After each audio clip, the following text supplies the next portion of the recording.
দু আড়াই মাস তুমি আমার কাছে ভর্তি হয়েছো। আচ্ছা, তোমার সমস্যাটা কি ছিল, ভর্তি হওয়ার কারণটা কি? কারণ হচ্ছে যে হঠাৎ করে ডাক্তার দেখানো মুভমেন্ট প্রবলেম হচ্ছিল, মানে সেটা বাজে লেভেলের মুভমেন্ট প্রবলেম। ডাক্তার পরিষ্কারই বলল যে হয় you have to shift to yoga, আর তা নয়তো তোমাকে স্টেরয়েড ছাড়া এটার কোনো কিন্তু উপায় নেই। তো বাধ্য হয়ে এখানে আসা। তো আমি যে কি ডিফারেন্স পেয়েছি, মানে আমার মুভমেন্ট দেখলে আমার বন্ধুরাই বিশ্বাস করতে চায় না। যেখানে বেলঘরিয়া স্টেশন থেকে আমাকে স্কুল যেতে হতো, ওরা আমাকে ধরে তুলতো, এরকম অবস্থা, আমি পা স্ট্রেচ করতে পারতাম না। মানুষটাই আজকে দাঁড়িয়ে মানে বলবো যে গডস ব্লেসিং, যে আমি যদি স্টেরয়েডে শিফট করতাম তাহলে আমার কাছে কিন্তু কোনো ওয়ে আউট ছিল না। আর এই নিউমাটয়েড আর্থ্রাইটিস যেটা সবাই যেটা জানে যে কোনো দিন এটা আমি 100% কোনো দিন কিওর হব না।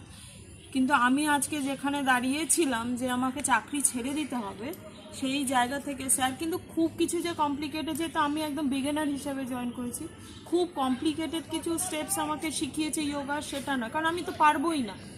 এই যে একটা স্টেপ বাই স্টেপ আজকে দাঁড়িয়ে কিন্তু আমি অনেক কিছু করতে পারছি। আর আমার মুভমেন্ট যেটা পসিবল হয়েছে সম্পূর্ণটা স্যারের গাইডেন্স। স্যারকে আমি রিপোর্টসগুলো পাঠাই, স্যার কি বলে তোমার রিপোর্টস লাগবে না, তুমি শুধু আমি যেরকম বলছি আর regularity, must and must is regularity. যদি যোগাতে রেগুলারিটি না থাকে, তুমি যা করো একটা টাইম ফ্রেম ফিক্স করতে হবে। আমি যেটা 2.5 মাসে আমি বুঝেছি যে তুমি যা কিছু তোমার কাজ প্রচুর থাকবে, কিন্তু তার মধ্যে থেকে তোমাকে টাইম স্লট, আমি তো টাইম কী করে বার করলাম, এতদিন তো বলতাম আমার হবে না, এক্সট্রিম ইম্পসিবল।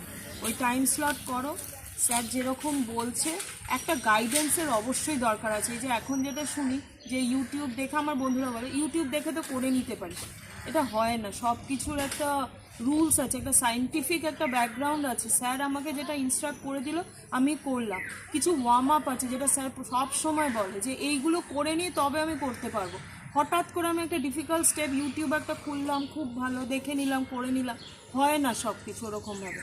তো আর কিছুই বলার নেই। আমি আজকে যা হাঁটা চলা হাসছি, 2 মাস আগে আমি কাঁদতাম, আমার বাড়ির লোকেরাও আমাকে দেখে মানে খুব মানে কি করবে বুঝতে পারছিল না। এই thank you sir, thanks a lot sir. Okay, আচ্ছা।